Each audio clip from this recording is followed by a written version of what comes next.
For since we believe that Jesus died and was raised to life again, we also believe that when Jesus returns, God will bring back with him the believers who have died. We tell you this directly from the Lord. We who are still living when the Lord returns will not meet him ahead of those who have died. For the Lord himself will come down from heaven with a commanding shout, with the voice of the archangel, and with the trumpet call of God. First, the believers who have died will rise from their graves. Then, together with them, we who are still alive and remain on the earth will be caught up in the clouds to meet the Lord in the air. Then we will be with the Lord forever.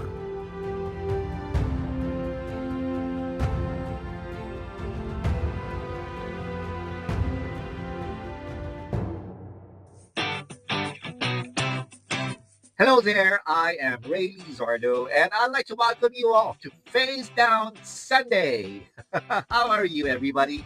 If this is your first time to attend here at Face Down, I'd like to let you know, okay, that you are in the right company, okay? You are in the right place, all right? And if you're watching this online, you are not a spectator, right? You are definitely part of the church. Well, I know it's kind of hot in the Philippines right now. It's like a fire-like heat right now in the Philippines. But I pray that this fire-like heat is not only in the weather, but I pray that you are also on fire for Christ. All right.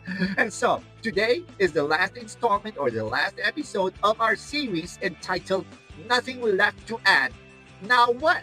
All right. In fact, for this series, during our first episode, we spoke about, all right, the post-resurrection events, okay, that includes the ascension and all that, right? And during our second episode, we spoke about how the Christians were empowered by the Holy Spirit during Pentecost. And on our third episode, we started discussing about the church age, how the church was formed and how the church is and should be.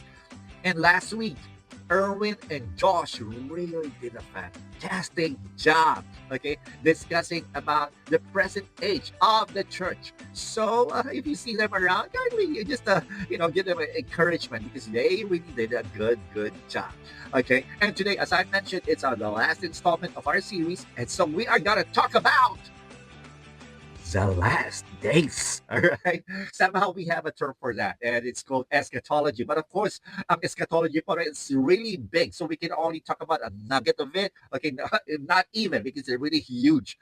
But we're gonna try to see and peek into that hole and see what's it all about. All right. And so we had our scripture reading a while ago from First Thessalonians chapter 4, verses 14 to 17. And my sermon title is He's Coming Back. Are you ready or just busy? And so, himay-himayin po natin yung binasa natin kanina. And so, let's start with verse 14 of First Thessalonians chapter 4.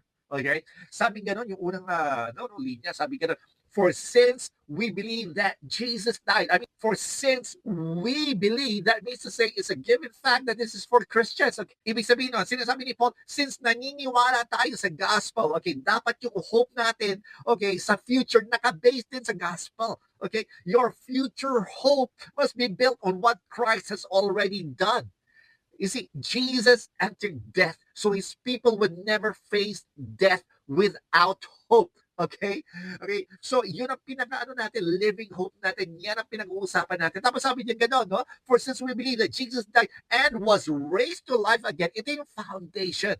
Ito yung affirmation ng ating faith. Since Jesus rose again, we know that everything that He has promised is real. Hindi niya tayo nilaglag, hindi niya tayo iniwan, di ba? Kasi si Jesus namatay pero nabuhay muli. Okay? Lahat ng united kay Jesus ay bubuhayin din niya.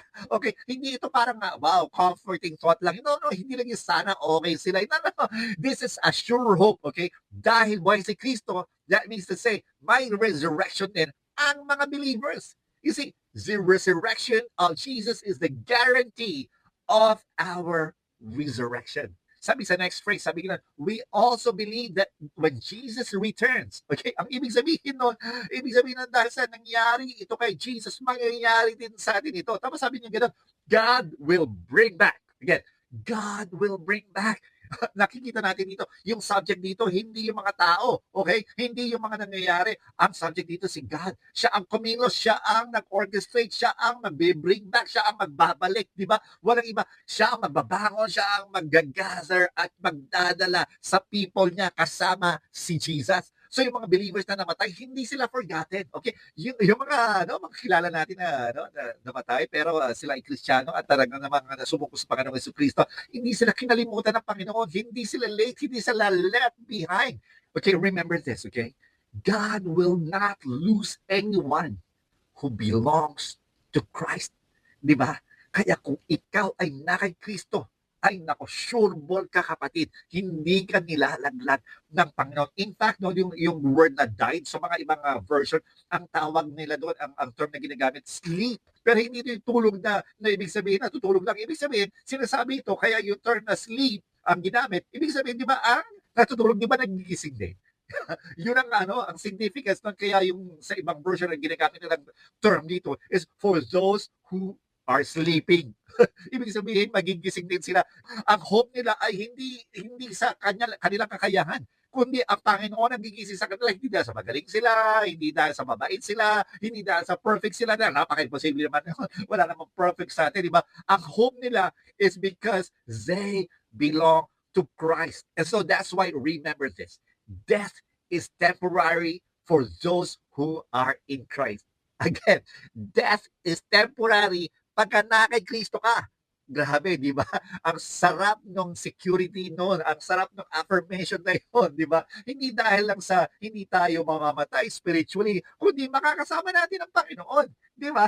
Ang sarap noon, yung pangakong yun. And so, doon sa verse 15 naman, sabi nga we tell you this directly from the Lord. We who are still living when the Lord returns, okay? Doon muna tayo. Dito sinasabi ni Paul, no, hindi lang ito personal opinion niya. Hindi talagang, we are telling you this dahil sabi ni Lord, directly from the Lord. Hindi lang ito yung parang feeling ko lang. Hindi lang ito yung parang, sige, i-comfort kita para gumaan yung loob niyo, okay, dahil sa nahihirapan kayo. Hindi.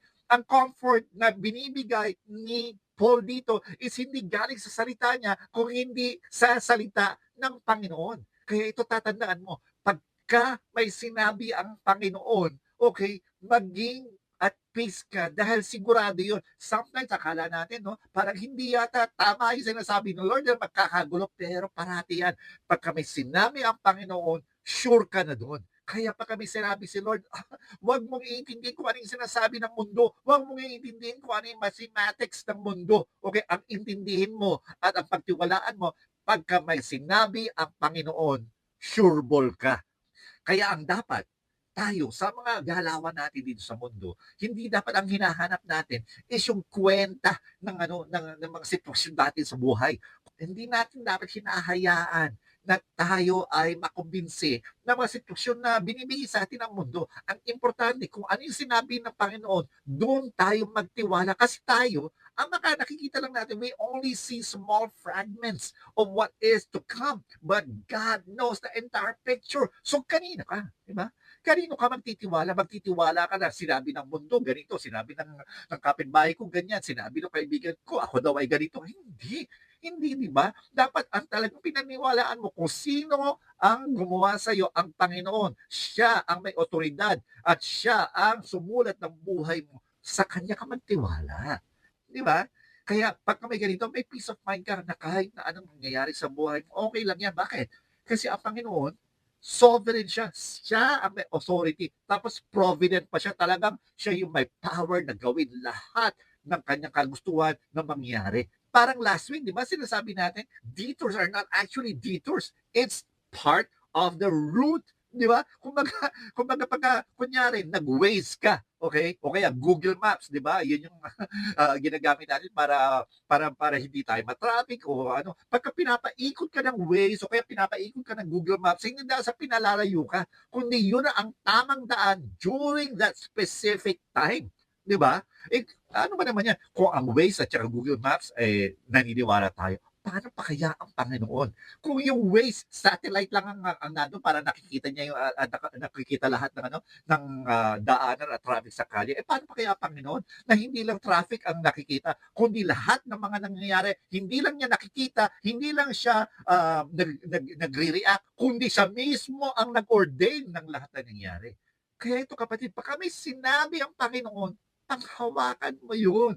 Okay? Kaya balik tayo dito sa sinasabi ni Paul, di ba? Sabi niya gano'n, okay, we tell you this directly from the Lord, di ba? Christian comfort is not based on wishful thinking, but on the word of the Lord. Oh, baka makalimutan natin, ano ba yung context nito? Ba't niya sinabi na, okay, lahat ito mga sinasabi ko, hindi ito parang ginawa ko lang o parang opinion ko lang, parang gumagawa ng horror story. Hindi, galing ito mismo kay Lord. Sabi, ang context niya kanina, di ba? Na pagka tayo ay nasa Panginoon, tayo rin ay mabubuhay muli. Kasi ito, tandaan nyo ito, some believers will really still be alive when Jesus comes back. Okay, pero they will not be having a greater advantage doon sa mga namatay na beforehand. Okay? When Jesus comes back, okay, when Jesus returns, okay, hindi ito yung vague na feeling, hindi ito yung symbolic lang. Talagang real ito, talagang visible, tangible, talagang ang Panginoon mo mismo, ang Panginoong Jesucristo, kung paano siya umakyat sa langit during the ascension. Okay? Pag bumalik siya muli, ganoon din natin siya makikita. Buhay na buhay. Okay? Si Jesus umakyat sa heaven ay babalik bilang king, bilang judge, at bilang savior, at bilang groom ng simbahan. Okay? Groom ng simbahan. History is moving toward the visible return of the Lord Jesus Christ. Kaya ang context ng sinasabi ni Paul is that yung mga nabubuhay, pag bumalik ang Panginoon si Kristo, okay, next phrase, sabi niya gano'n, will not meet Him, okay, ahead of those who died. So, ibig sabihin, mas nauuna yung mga lumipas na, okay, beforehand, yung mga namatay na, yung mga sleeping, yung mga natulog, magigising ulit. Ito kasi yung mga main concern ng mga Thessalonians, okay? Akala nila yung mga believers na namatay na, wala, mamimiss nila lahat ito at sila ay talagang naburo lang sa kamatayan. Baka maiwan sila, baka mas lamang yung buhay pa. No, sabi ni Paul, no, no, no, no, no, no, no. Sabi niya gano'n, hindi mauuna ang living believers over the dead believers. Hindi disadvantage ang namatay in Christ. Actually, sila pa nga ang unang babangon. Okay? Meaning, death cannot make a believer second class. And that's why I'm telling you right now, death is not the final phase of a believer. Tandaan niyo yan, hindi yan ang ending ng isang Kristiyano. Kamatayan ay hindi ending ng Kristiyano. Death does not place Christians behind. Christ will raise them first. Okay? Tapos okay, punta tayo sa verse 16 na ng chapter 4 ng 1 Thessalonians. Sabi nga na, for the Lord Himself will come down from heaven. Oh, grabe, nakakilabot yun. Si Panginoong Jesucristo mismo, siya mismo ang bababa. Yun ang emphasis dito. The Lord Himself, hindi lang anghel, hindi lang yung mga hindi lang yung mga kanyang mga archangel, hindi lang yung mga messenger, hindi lang signs and symbols, hindi. Si Jesus mismo babalik, man. Okay? So, ibig sabihin talaga napaka-personal nito. Parang talagang akala mo, talagang siya talaga yung pinaka-groom. At hindi lang siya groom, siya yung hari. Di ba? Talaga siya, at ito pa, mabigat, siya din yung judge. Di ba? Kaya ang hope natin is hindi nasa isang event, hindi nasa isang event ng last days. Ang hope natin, nasa isang hari, nasa isang tagapagligtas, nasa isang person, and that is Jesus Christ. Our hope is not merely on an event. It is the Lord Himself that is our hope. Grabe, di ba? Talagang ipinapakita dito ang return ni Jesus ay glorious talaga. Sobrang wow, nakakilabot yun. Hindi lang ito yung parang secret feeling sa heart or parang parang kunyari yung nagtatago at pumupuslit lang. Hindi, talaga makikita ito ng lahat ng tao. Christ's return will literally be real visible, and glorious. Tapos sabi gano'n sa next line, sabi gano'n, with a commanding shout, okay? Ibig sabihin na, hindi to yung hindi to yung parang sumisigaw lang, nagwawala. Hindi. Ito yung charisma. Ibig sabihin na, it has authority. It's a command. It is like, heto ang mangyayari. Parang gano'n. Talagang, pinatawag ko kayo.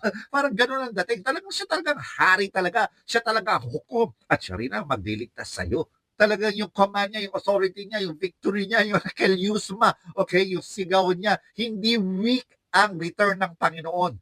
Very glorious siya. Hindi siya parang tahimik na arrival. Oh, okay, maingay, dumating na ako. Wala. This is the return of the King. Okay? Grabe ito. Hindi ko na alam kung paano pa ito sabihin, pero talagang nakakakilabot at talagang nakakakilig. Nakakakilabot, nakakatakot. Ewan ko, hindi ko alam, halo-halo ang feeling. Pero ito na sigurado ko, very glorious talaga ito. Di ba? Kaya yung command niyang yun, when Christ commands, even death must obey. Parang royal command, yung kanyang authoritative shout, di ba? Kaya kapag nagsalita si Christ, even death should and must obey. When Christ commands, even the grave must listen out. Oh, san ka pa? Di ba? Tapos sabi gano'n, with the voice of the archangel and with a trumpet call of God. Eh di ba, ang archangel, siya talaga yung mga high-ranking angelic being talaga. Kung astig na astig ito. Tapos nung sinabi pa, the trumpet call of God, di ba, ang trumpeta, anong ibig sabihin nito? Pagka naririnig, usually, ang trumpeta, ibig sabihin, may mangyayari, merong isang command na gagawin, o kaya merong isang majestic na mangyayari, gano'n. Talagang super. So, pagka dumating ang Panginoon, talagang hindi lang maninindig ang balahibo mo. Ewan ko kung makakapagsalita ka pa. Ganun kabigat pag dumating ang Panginoon. Kaya boy, eto sabihin ko sa iyo, ang pagbalik ng Panginoon, cosmic event ito. Hindi lang ito yung para pang earth lang, okay? Hindi lang ito yung parang, okay, dito lang sa amin, meron kaming piyesta rito sa barangay. Hindi, hindi. Talagang luluhod talaga lahat. Dito talaga yung pinag-uusapan ng ni Paul, yung sinabi niya, every knee will bow, every tongue will confess. Ibig sabihin nun, hindi ba yun? Nakakakilig at saka talagang, ewan ko, parang nakakataas ng balibo na lahat talaga, kahit mga demonyo, kahit yung mga hindi siya gusto, kahit yung mga pinakamatataas na anghel, na kahit yung mga kahit na anong bagay, luluhod lahat. At talagang tatangkilikin na si Kristo ay hari at siya ang hukom. Kaya I'm telling you, yung pagbalik ni Kristo is not gonna be small. Okay, his coming back is not gonna be small. It's not gonna be hidden, or it's not gonna be ordinary. It's gonna be emphatic. It's gonna be majestic. It's gonna be glorious. It's like an invasion, but actually, he doesn't need to invade because everything is his. Di ba? Tapos gano'n, eto, i-explain ko sa inyo kung paano mangyayari. Paano ba mangyayari nun during the last days? Okay? Sabi gano'n sa sumunod na verse, no? Sabi gano'n, first, okay, tandaan nyo, babasahin ko muna yung verse, ha? First, the believers who have died will rise from their graves. Then, together with them, we who are still alive and remain on the earth will be caught up in the clouds to meet the Lord in the air. So, himay-himayin natin para hindi tayo malito, para may sequence na mangyayari niyan. Ito yan. So, ang isang tao, di ba? Ang isang tao, pagka namatay na, di yung katawan niya nasa grave. Pero, sabi niya gano'n, sabi gano'n ng Panginoong Hesus Kristo, ang mga ito, yung mga namatay beforehand, is gonna be with Him. So, ang spirito ng mga namatay before, okay, umakyat kagad sa presence ni Lord. Okay? Umakyat kagad sa presence ni Lord. Tapos nun, okay, pag bumalik ang Panginoong si Kristo para kunin tayo, okay, ito yung tinatawag na rapture, okay, raptus, yung mga unang namatay, okay, na ang spirito ay nasa Panginoon na, yung kanilang kaluluwa ay nasa Panginoon na, kasama na nila, okay, sila, yung mga katawan nila dito sa mundo, ay ang unang babangon, okay, sila muna yan, pupunta doon. Tapos doon sa asalubongin nila, they will be reunited with their souls. They will have glorified bodies. So mawawala yung spirit being nila, magiging spirit being with human bodies na sila. Yun ang glorified bodies. Okay? Tapos noon, after that, sabi nga, then, together with them, okay? Pagkatapos noon, no, together with them, we who are still alive and remain on earth, yung tayo mga nandito pa, no, will be caught up. Yan, caught up, ibig sabihin rapture. Yan ibig sabihin ng rapture o raptus. Okay? In the clouds. Okay? In the clouds. So, makikita nga tayo, magsasabay-sabay nga tayo. Ito na tayo. Pero tayo, ang ating katawan natin who are still alive, if you are still alive during that time na bumalik ang Panginoon si Kristo, mag-transform into a glorified body. It is your best, okay, not ever seen state of your body. Okay, glorified body talaga. Tapos doon, magsasabay-sabay tayo and we will all together meet our groom. Oh, grabe. In the air. Ganun ang mangyayari noon. Okay? Okay, linawin natin ha. Linawin natin para hindi tayo malito. Talagang gusto ko talaga maayos ang pagkakaintindi natin dito. So, okay. Again, those who died before the second coming of Christ, no, their spirits will go to heaven awaiting judgment. Okay? Pero ito sila, they're not awaiting judgment because baka hindi pa sila sigurado. Pero hindi. Ito mga believers is just waiting for the glory of the risen King, of the resurrected King, of the Judge will be in full display. Okay, believers who die before Christ goes immediately with the Lord. Okay, believers do not enter yung parang soul sleep, parang pati yung parang kala mo, okay, nawala yung kaluluwa, parang natulog din yung kaluluwa. Hindi. Their bodies die and rest in the grave, but their souls and their spirits go immediately into the presence of God. Di ba sabi ganun sa ang daming verses na nagsasabi dito. Sabi ganun sa 2 Corinthians 5:8, to be away from the body is to be at home with the Lord. Di ba? Sabi ganun sa Philippians 1:23, to depart and be with Christ is far better. Ito yung sinasabi ni Paul. So yes, they are waiting dun sa final resurrection and dun sa final judgment, but not in fear or uncertainty. Di ba? Kasi yung mga believers na yan, yung final judgment is not about a question of condemnation because Christ has already borne their judgment. Christ has already taken their place in the judgment. Di ba? Kaya nga namatay ang Panginoon si Kristo sa krus. Yan, ito yung mga para sa mga believers. So ito, tandaan nyo, ito yung sequence na mangyayari dito, okay? Christ returns, okay? Babalik ang Panginoon si Kristo, okay? Tapos yung mga dead believers' bodies are raised, okay? And then, pag angat ng mga katawan, okay, magta-transform yung mga katawan nila, ito glorified bodies. Tapos, yung mga spirit at saka mga soul, yung soul and spirit nila, nakasama na ang Panginoong Kristo, magre-reunite yung body nila. Okay? And they will be glorified already. Okay? Grabe, di ba? Ay, nako. Tapos ito, yung sumunod naman, those who are still alive during that time. Okay? Dito ngayon, susunod siya. Aangat ngayon yung kunyari, ikaw ay buhay pa, tapos ang Panginoong Kristo ay bumalik. Yan. Tayo ngayon, we will escape that natural and physical death.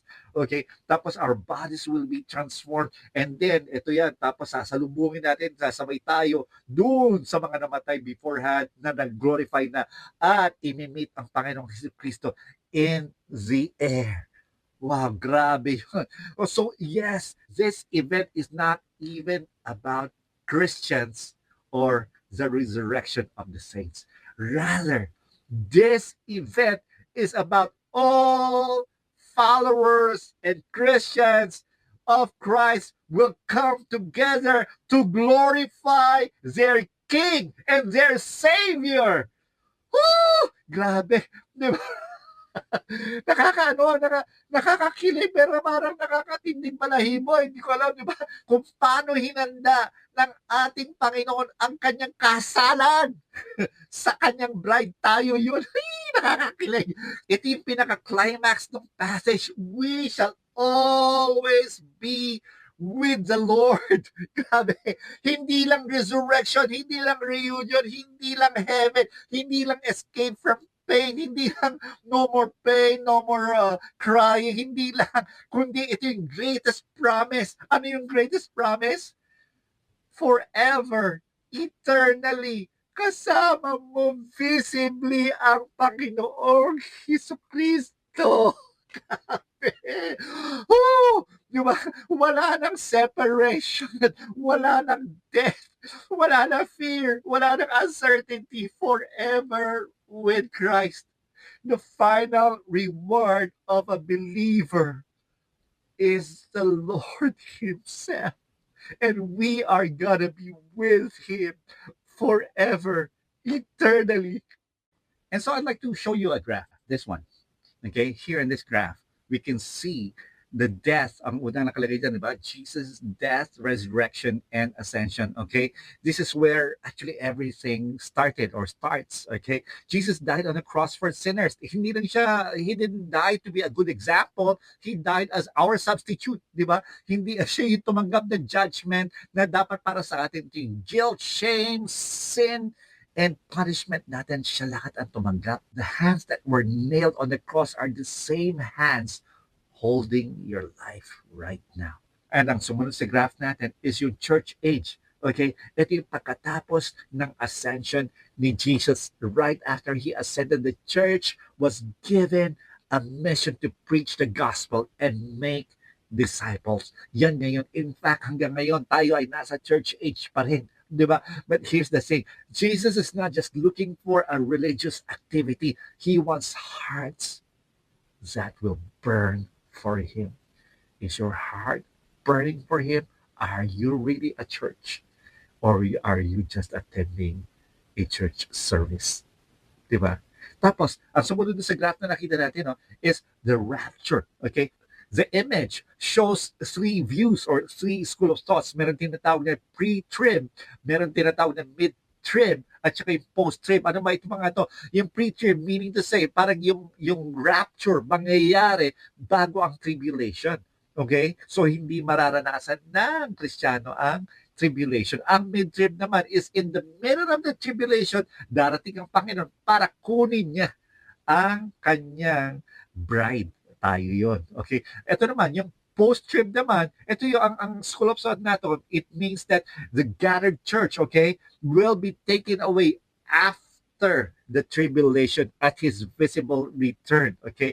So may mga iba't ibang view yan. Pero kung titingnan nyo, chronologically, as it is written in the scriptures, sa Revelations, at saka sa mga ibang gospel, di ba? Okay, the rapture is placed before the tribulation. Okay, so the main comfort here, whether it's a pre-trib, mid-trib, or post-trib, the main comfort here is that when Jesus returns, His people will be with Him forever. So hindi ito puro debate about kung kailan yung timing. The bigger question is, do you belong to Jesus? Our greatest hope is not escaping tribulation. Our greatest hope is being with Jesus. Are you with Jesus now? Okay. Tapos yung sumunod dito sa ating graph, ito yung 7-year tribulation. This part, okay, shows the intense suffering, judgment, at saka talagang deception and evil. Parang talagang lahat talaga, mga gera, mga storms, typhoons, tsunamis, lahat ito talaga, parang kala mo guguho na ang mundo, pero hindi pa rin gumuguho. Di ba? Talaga lahat ng rebellion, lahat ng mga world wars, talagang nandiyan na, rumors of war. Nakakatakot siya. Pero hindi siya evidence na talo si God. Okay? Actually, it shows that God is judging evil and exposing, okay, the world's rebellion. Ito, tanda mo. Even if the world shakes, okay, God's throne will never, ever shake. Wow!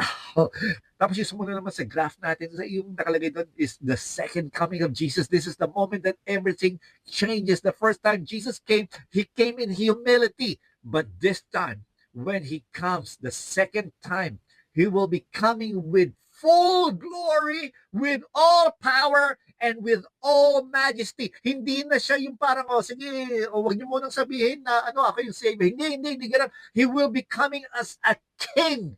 He will be coming majestically. Hindi na siya yung parang kinukutsa, or he's not gonna be mocked anymore. He's not gonna be ignored anymore. Every knee will bow. Every tongue will confess that Jesus Christ is Lord, to the glory of the Father. For believers, comfort ito. Pero para sa mga unbelievers, nako! Very, terrifying ito. Kasi pag bumalik si Jesus, hindi na siya opinion. Okay? Hindi na yun, sige, ako ba tatanggap kay Kristo? Siya ba talaga ang Diyos ko? Hindi! Talagang siya ang Diyos. Hindi mo siya gagawing Diyos na talagang siya ang Diyos. Ang tanong dito, ina-acknowledge mo ba siya as Lord? Kasi itong problema natin, maraming Kristiyano na believers, pero hindi siya followers. Maraming Kristiyano ang galing maniwala, talagang believe na believe sa lahat ng tinuturo, pero ang hina naman sumuko. Magaling maniwala, mahina, sumuko sa Panginoon. Kaya wala rin. Diba? Kailangan sumuko tayo. It's the gospel, all right? The gospel is not academic. The gospel is relational. The gospel is saying, Jesus, you are my Lord. You are my King. You are my Savior. I surrender to you. All right? The Jesus that the world rejected will return as the King whom no one can ignore. And ang sumunod naman is yung millennial reign. Okay, ano ba mangyayari dito sa millennial reign? Ito yung 1,000 years that everything will be so glorious. Everybody, believers or non-believers, they will see the victorious King. The King who was rejected openly will reign openly, obviously, and nobody can do anything about it. But really know that he is king. And that's why I'm telling you, Jesus reigns, Satan is limited, and God's kingdom will never, ever fail. Evil may be loud, but it is not king. Jesus Christ is king. Grabe. Tapos yung sumunod naman sa ating, sa ating graph nakalagay, Satan's release and final rebellion. Okay, after the millennium, Satan is released and leads the final rebellion. Okay, the pit is gonna be open. Itong part na ito medyo heavy kasi talaga makikita natin how grievous and how deep sin is. Hindi bang kahit yung mga tao, di ba, nag-reign na si Christ, pero may rebellion pa rin. But the rebellion does not last because you know why? God will finally destroy fully, ultimately, his enemies, and Satan is finally going to be thrown in the lake of fire, and there will be no more accusation, no more condemnation, no more temptation, no more deception, no more spiritual attack, no more devil destroying lives. Wala na, tapos na siya. Okay, ito, the enemy who tried to ruin what God loves will be ruined forever. Di ba? Grabe ang Panginoon. Talagang sobrang glorious. Di ba? And of course, the great, sumunod naman sa ating, sa ating graph is the great white throne judgment. This is the final judgment. Everybody outside of Christ will stand before God. Hindi sila makakapagtago, hindi sila excuse me, no, hindi sila pwede mag-pretend, walang, I was a good person, di ba? And I was religious, di ba? I was giving so much, di ba? Sa offering, di ba? No, everything will be exposed. And this is why the gospel matters so much. Our only hope in the judgment day is not our goodness. Our only hope is his righteousness. The reason why you are righteous is not because of your good works. The reason why you're righteous is because of the righteousness of Christ. Grabe. The safest place during the judgment day is not behind your achievements, not behind your good works, not behind all your achievements, but being in Christ. And right after that is the new heaven and the new earth. This is the beginning of the non-ending eternal fellowship with Jesus Christ. No more death, no more crying, no more pain, no more sin, no more curse, no more condemnation, no more broken heart, no more brokenness, no more anxiety, no more goodbyes, no more funerals. Wala nang utang, wala nang sakit, wala nang lahat. This is it. This is where God wants us to be, that He will be worshipped forever. He is the Alpha, He is the Omega, He is the beginning, He is the end. So you see, this is not just about going to heaven. This is God making all things new. That on that day, starting that day, God will not comfort you in your pain anymore. He will end your pain forever. And all we have and all our joy and all we want is who? Jesus Himself. And so the question is this: He's coming back. Are you ready? Or are you busy? This time, I'd like to show you a video kung paano kukunin ng Panginoon ang kanyang mga anak. And this can happen in a blink of an eye. Watch this video.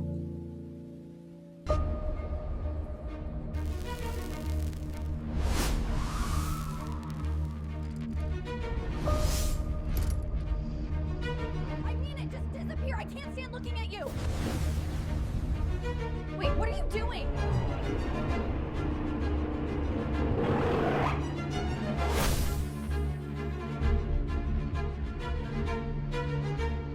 This breaking news just crossing the wire. Sources are confirming. Wait, something is happening. Dios mío, llévame contigo. No me dejes. The localized breakdown in space-time continuum.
And so I ask again, He's coming back. Are you ready? Or are you busy? God is knocking at the door of your heart right now. Tama na. Tama na ang kunwaring Kristiyano. Ilanlan na talaga natin. Talagang hindi natin kaya. Pwede nating aminin yun na, Lord, hindi ko na kaya. Dapat lang hindi mo kaya. Dahil kailangan mo si Kristo sa buhay mo. Kailangan mong ibigay ang sarili mo, ang buhay mo, ang puso mo, isurrender mo sa Panginoon at i-acknowledge na siya ang iyong takapagligtas at siya ang iyong Panginoon sa buhay mo. So while we wait, we don't live careless lives. We live ready. We live faithfully. We repent. We trust Christ. We hold on to the one who is holding us. Because the end of the story is not chaos. The end of the story is Jesus. And if you are in Christ, your future is not fear. Your future is His glory. And so, probably ngayon inisip mo, am I ready? Am I in Christ? Or am I still being busy with so many things? I'm telling you right now, don't go out of that exit without being prayed for. Don't go out of that exit without talking to any of our leaders. They are there They are very much willing to pray for you, to counsel you, and to lead you to Christ. And if you're watching this online, get in touch with us, and we would gladly respond to you immediately. Let's worship God right now.